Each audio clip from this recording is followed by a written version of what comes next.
Hello, and welcome to our daily Bible reading program, where we are reading the entire Bible in a year. This is week 14, day 4. We'll begin the book of Judges with Judges 1 through 3, the 16th Psalm, and Luke 20. Judges 1, verse 1. After the death of Joshua, the people of Israel inquired of the Lord, "Who shall go up first for us against the Canaanites to fight against them?" The Lord said, "Judah shall go up. Behold, I have given the land into his hand." And Judah said to Simeon his brother, "Come up with me into the territory allotted to me, that we may fight against the Canaanites. And I likewise will go with you into the territory allotted to you." So Simeon went with him. Then Judah went up, and the Lord gave the Canaanites and the Perizzites into their hand, and they defeated 10,000 of them at Bezek. They found Adoni-Bezek at Bezek, and fought against him, and defeated the Canaanites and the Perizzites. Adoni-Bezek fled, but they pursued him and caught him, and cut off his thumbs and his big toes. And Adoni-Bezek said, 70 kings with their thumbs and their big toes cut off used to pick up scraps under my table. As I have done, so God has repaid me. And they brought him to Jerusalem, and he died there. And the men of Judah fought against Jerusalem, and captured it, and struck it with the edge of the sword, and set the city on fire. And afterward the men of Judah went down to fight against the Canaanites, who lived in the hill country, and the Negeb, and in the lowland. And Judah went against the Canaanites, who lived in Hebron. Now the name of Hebron was formerly Kereth Arba. And they defeated Sheshai, and Amnon, and Talmai. From there they went against the inhabitants of Debir. The name of Debir was formerly Kereth Shepher. And Caleb said, "He who attacks Kereth Shepher and captures it, I will give him Ashaph, my daughter, for a wife."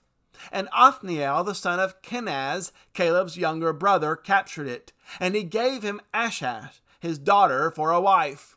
When she came to him, she urged him to ask her father for a field. And she dismounted from her donkey, and Caleb said to her, "What do you want?" She said to him, "Give me a blessing, since you have set me in the land of the Negeb. Give me also springs of water." And Caleb gave her the upper springs and the lower springs. And the descendants of the Kenite, Moses' father-in-law, went up with the people of Judah from the city of palms into the wilderness of Judah, which lies in the Negeb near Arad. And they went and settled with the people. And Judah went with Simeon his brother, and they defeated the Canaanites who inhabited Zephath, and devoted it to destruction. So the name of the city was called Hormah. Judah also captured Gaza with its territory, and Ashkelon with its territory, and Ekron with its territory. And the Lord was with Judah, and he took possession of the hill country, but he could not drive out the inhabitants of the plain, because they had chariots of iron. And Hebron was given to Caleb, as Moses had said, and he drove out from it the 3 sons of Anak. But the people of Benjamin did not drive out the Jebusites who lived in Jerusalem. So the Jebusites have lived with the people of Benjamin in Jerusalem to this day. The house of Joseph also went up against Bethel, and the Lord was with them. And the house of Joseph scouted out Bethel. Now the name of the city was formerly Luz. And the spies saw a man coming out of the city, and they said to him, "Please show us the way into the city, and we will deal kindly with you." And he showed them the way into the city. And they struck the city with the edge of the sword, but they let the man and all his family go. And the man went to the land of the Hittites, and built a city, and called its name Luz. That is its name to this day. Manasseh did not drive out the inhabitants of Beth Shean and its villages, or Tenek and its villages, or the inhabitants of Dor and its villages, or the inhabitants of Eblim and its villages, or the inhabitants of Megiddo and its villages. For the Canaanites persisted in dwelling in that land. When Israel grew strong, they put the Canaanites to forced labor, but did not drive them out completely. And Ephraim did not drive out the Canaanites who lived in Gezer, so the Canaanites lived in Gezer among them. Zebulun did not drive out the inhabitants of Ketron, or the inhabitants of Nahalal, So the inhabitants lived among them, but became subject to forced labor. Asher did not drive out the inhabitants of Akko, or the inhabitants of Sidon, or of Alab, or of Akzib, or of Helbah, or of Athik, or of Rehob. So the Asherites lived among the Canaanites, the inhabitants of the land, for they did not drive them out. Naphtali did not drive out the inhabitants of Beth Shemesh, or the inhabitants of Bethanath. So they lived among the Canaanites, the inhabitants of the land. Nevertheless, the inhabitants of Beth Shemesh and of Beth Anath became subject to forced labor for them.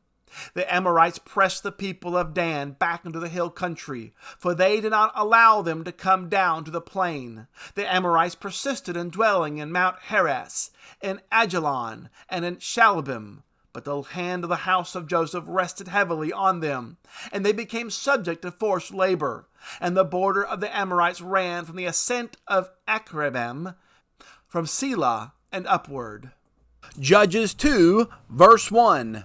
Now the angel of the Lord went up from Gilgal to Bochum, and he said, I brought you up from Egypt, and brought you into the land that I swore to give to your fathers. I said, I will never break my covenant with you, and you shall make no covenant with the inhabitants of this land. You shall break down their altars. But you have not obeyed my voice. What is this you have done? So now I say, I will not drive them out before you, but they shall become thorns in your sides, and their gods shall be a snare to you. As soon as the angel of the Lord spoke these words to all the people of Israel, the people lifted up their voices and wept, and they called the name of that place Bochum, and they sacrificed there to the Lord. When Joshua dismissed the people of Israel went each to his inheritance to take possession of the land. And the people served the Lord all the days of Joshua, and all the days of the elders who outlived Joshua, who had seen all the great work that the Lord had done for Israel. And Joshua the son of Nun, the servant of the Lord, died at the age of 110 years. And they buried him within the boundaries of his inheritance in Timnath Heres, in the hill country of Ephraim, north of the mountain of Gash. And all that generation also were gathered to their fathers. And there arose another generation after them, who did not know the Lord, or the work that he had done for Israel. And the people of Israel did what was evil in the sight of the Lord, and served the Baals. And they abandoned the Lord, the God of their fathers, who had brought them out of the land of Egypt. They went after other gods, from among the gods of the peoples who were around them, and bowed down to them. And they provoked the Lord to anger. They abandoned the Lord, and served the Baals and the Ashtaroth. So the anger of the Lord was kindled against Israel, and he gave them over to plunderers, who plundered them. And he sold them into the hand of their surrounding enemies, so that they could no longer withstand their enemies. Whenever they marched out, the hand of the Lord was against them for harm, as the Lord had warned, and as the Lord had sworn to them. And they were in terrible distress. Then the Lord raised up judges, who saved them out of the hand of those who plundered them. Yet they did not listen to their judges, for they whored after other gods, and bowed down to them. They soon turned aside from the way in which their fathers had walked, who had obeyed the commandments of the Lord. And they did not do so. Whenever the Lord raised up judges for them, the Lord was with the judge, and he saved them from the hand of their enemies all the days of the judge. For the Lord was moved to pity by their groaning, because of those who afflicted and oppressed them. But whenever the judge died, they turned back and were more corrupt than their fathers, going after other gods, serving them and bowing down to them. They did not drop any of their practices or their stubborn ways. So the anger of the Lord was kindled against Israel, and he said, because this people have transgressed my covenant that I commanded their fathers, and have not obeyed my voice, I will no longer drive out before them any of the nations that Joshua left when he died, in order to test Israel by them, whether they will take care to walk in the way of the Lord as their fathers did, or not. So the Lord left those nations, not driving them out quickly, and he did not give them into the hand of Joshua. Judges 3, verse 1. Now these are the nations that the Lord left to test Israel by them, that is, all in Israel who had not experienced all the wars in Canaan. It was only in order that the generations of the people of Israel might know war, to teach war to those who had not known it before. These are the nations, the 5 lords of the Philistines, and all the Canaanites, and the Sidonians, and the Hivites, who lived on Mount Lebanon, from Mount Bel-Hermon as far as Lebo-Hamath. They were for the testing of Israel, to know whether Israel would obey the commandments of the Lord, which he commanded their fathers by the hand of Moses. So the people of Israel lived among the Canaanites, the Hittites, the Amorites, the Perizzites, the Hivites, and the Jebusites. And their daughters they took to themselves for wives, and to their own daughters they gave to their sons, and they served their gods. And the people of Israel did what was evil in the sight of the Lord. They forgot the Lord their God, and served the Baals and the Ashtaroth. Therefore the anger of the Lord was kindled against Israel, and he sold them into the hand of Cushan-Rishathaim, king of Mesopotamia. And the people of Israel served Cushan-Rishathaim 8 years. But when the people of Israel cried out to the Lord raised up a deliverer for the people of Israel, who saved them, Othniel, the son of Kenaz, Caleb's younger brother. The Spirit of the Lord was upon him, and he judged Israel. He went out to war, and the Lord gave Cushan-Rishathaim, king of Mesopotamia, into his hand. And his hand prevailed over Cushan-Rishathaim, so the land had rest 40 years. Then Othniel, the son of Kenaz, died. And the people of Israel again did what was evil in the sight of the Lord. And the Lord strengthened Eglon, the king of Moab, against Israel, because they had done what was evil in the sight of the Lord. He gathered to himself the Ammonites and the Amalekites, and went and defeated Israel. And they took possession of the city of palms. And the people of Israel served Eglon, the king of Moab, 18 years. Then the people of Israel cried out to the Lord, and the Lord raised up for them a deliverer, Ehud, the son of Gera, the Benjaminite, a left-handed man. The people of Israel sent tribute by him to Eglon, the king of Moab. And Ehud made for himself a sword with 2 edges, a cubit in length. And he bound it on his right thigh under his clothes. And he presented the tribute to Eglon, king of Moab. Now Eglon was a very fat man. And when Ehud had finished presenting the tribute, he sent away the people who carried the tribute. But he himself turned back at the idols near Gilgal and said, I have a secret message for you, O king. And he commanded silence. And all his attendants went out from his presence. And Ehud came to him as he was sitting alone in his cool roof chamber. And Ehud said, I have a message from God for you. And he arose from his seat. And Ehud reached with his left hand, took the sword from his right thigh, and thrust it into his belly. And the hilt also went in after the blade, and the fat closed over the blade, for he did not pull the sword out of his belly. And the dung came out. Then Ehud went out into the porch, and closed the doors of the roof chamber behind him, and locked them. When he had gone, the servants came, and when they saw the doors of the roof chamber were locked, they thought, surely he is relieving himself in the closet of the cool chamber. And they waited till they were embarrassed. But when he still did not open the doors of the roof chamber, they took the key and opened them, and there lay their lord dead on the floor. Ehud escaped while they delayed, and he passed beyond the idols and escaped to Serah. When he arrived, he sounded the trumpet in the hill country of Ephraim, and the people of Israel went down with him from the hill country, and he was their leader. And he said to them, Follow after me, for the Lord has given your enemies, the Moabites, into your hand. So they went down after him, and seized the fords of the Jordan against the Moabites, and did not allow anyone to pass over. And they killed at that time about 10,000 of the Moabites, all strong, able-bodied men. Not a man escaped. So Moab was subdued that day under the hand of Israel, and the land had rest for 80 years. After him was Shamgar the son of Anath, who killed 600 of the Philistines with an ox goad, and he also saved Israel. Psalm 16, a miktam of David.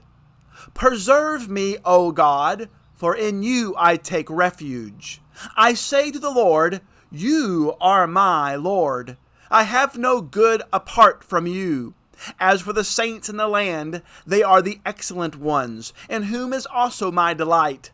The sorrows of those who run after another god shall multiply. Their drink offerings of blood I will not pour out, or take their names on my lips. The Lord is my chosen portion and my cup. You hold my lot. The lines have fallen for me in pleasant places. Indeed, I have a beautiful inheritance. I bless the Lord, who gives me counsel. In the night also my heart instructs me. I have set the Lord always before me. Because he is at my right hand, I shall not be shaken. Therefore my heart is glad, and my whole being rejoices. My flesh also dwells secure, for you will not abandon my soul to Sheol, or let your Holy One see corruption. You make known to me the path of life. In your presence there is fullness of joy. At your right hand are pleasures forevermore. Luke 20, verse 1. One day, as Jesus was teaching the people in the temple and preaching the gospel, the chief priests and the scribes with the elders came up and said to him, "Tell us by what authority you do these things, or who is it that gave you this authority?" He answered them, "I also will ask you a question. Now tell me, was the baptism of John from heaven or from man?" And they discussed it with one another, saying, "If we say from heaven, he will say, 'Why did you not believe me?' For if we say from man, all the people will stone us to death, for they are convinced that John was a prophet." So they answered that they did not know where it came from. And Jesus said to them, "Neither will I tell you by what authority I do these things." And he began to tell the people this parable. A man planted a vineyard and let it out to tenants and went into another country for a long while. When the time came, he sent a servant to the tenants so that they would give him some of the fruit of the vineyard. But the tenants beat him and sent him away empty-handed. And he sent another servant. But they also beat and treated him shamefully and sent him away empty-handed. And he sent yet a third. This one also they wounded and cast out. Then the owner of the vineyard said, "What shall I do? I will send my beloved son. Perhaps they will respect him." But when the tenants saw him, they said to themselves, "This is the heir. Let us kill him, so that the inheritance may be ours." And they threw him out of the vineyard and killed him. What then will the owner of the vineyard do to them? He will come and destroy those tenants and give the vineyard to others. When they heard this, they said, "Surely not." But he looked directly at them and said, "What then is this that is written? The stone that the builders rejected has become the cornerstone. Everyone who falls on that stone will be broken to pieces, and when it falls on anyone, it will crush him." The scribes and the chief priests sought to lay hands on him at that very hour, for they perceived that he had told this parable against them, but they feared the people. So they watched him and sent spies who pretended to be sincere, that they might catch him in something he said, so as to deliver him up to the authority and jurisdiction of the governor. So they asked him, "Teacher, we know that you speak and teach rightly and show no partiality, but truly teach us the way of God. Is it lawful for us to give tribute to Caesar or not?" But he perceived their craftiness and said to them, "Show me a denarius." "Whose likeness and inscription does it have?" They said, "Caesar's." He said to them, "Then render to Caesar the things that are Caesar's, and to God the things that are God's." And they were not able in the presence of the people to catch him in what he said, but marveling at his answer, they became silent.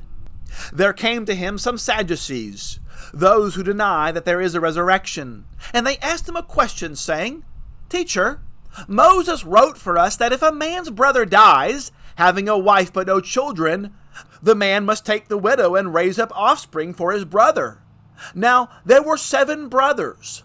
The first took a wife, and died without children, and the second, and the third took her, and likewise all 7 left no children and died. Afterward the woman also died. In the resurrection, therefore, whose wife will the woman be? For the 7 had her as wife. And Jesus said to them, The sons of this age marry and are given in marriage. But those who are considered worthy to attain to that age and to the resurrection from the dead neither marry nor are given in marriage, for they cannot die any more, because they are equal to angels and are sons of God, being sons of the resurrection. But that the dead are raised, even Moses showed in the passage about the bush, where he calls the Lord the God of Abraham, and the God of Isaac, and the God of Jacob. Now he is not God of the dead, but of the living, for all live to him. Then some of the scribes answered, Teacher, you have spoken well. For they no longer dare to ask him any question.